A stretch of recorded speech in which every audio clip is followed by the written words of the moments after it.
Alors, nous allons voir comment ensemble configurer Screencast-O-Matic pour réaliser un enregistrement. D'abord, moi j'ai choisi d'installer Screencast-O-Matic sur mon ordinateur pour éviter d'avoir besoin d'une connexion internet. Donc ce qui va me faire aller sur ce menu-là au démarrage.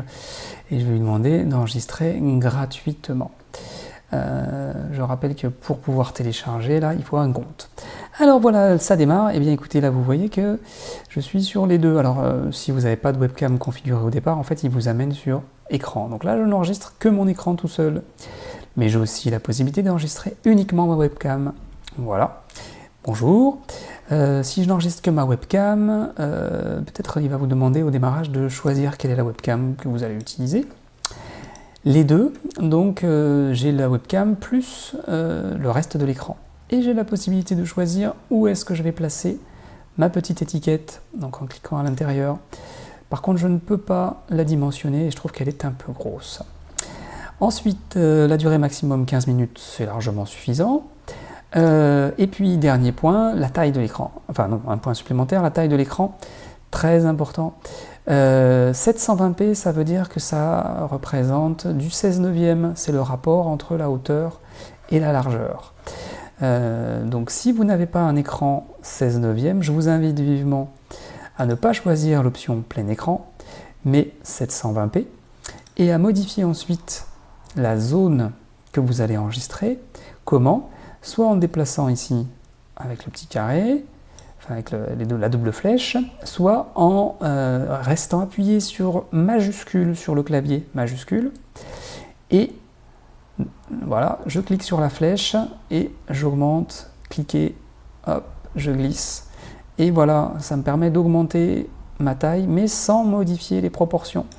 Alors que si je n'appuie pas sur majuscule, eh bien je peux modifier, et du coup je vais me retrouver avec des bandes noires un peu partout. Ça, c'est pour la taille de mon écran. Le point suivant, c'est le micro. Point important parce qu'il peut arriver qu'on ait plusieurs micros. Par exemple, une capture audio et puis un autre micro. Ou une webcam plus le micro de son casque. Et en fonction du micro que l'on souhaite conserver, il peut être important d'aller sur les paramètres. Donc là, je vais faire un clic droit ici, périphérique d'enregistrement, pour choisir le microphone. Et voilà. Et vous voyez d'ailleurs que moi j'en ai désactivé un pour être sûr de ne pas prendre le mauvais microphone. Voilà.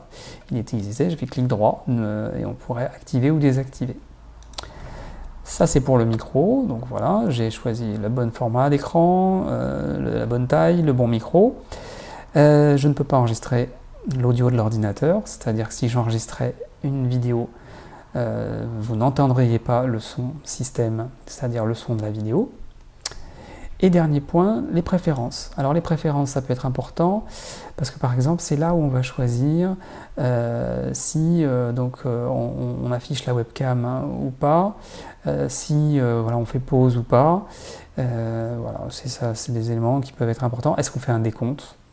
Voilà. Des éléments que vous pouvez modifier aussi.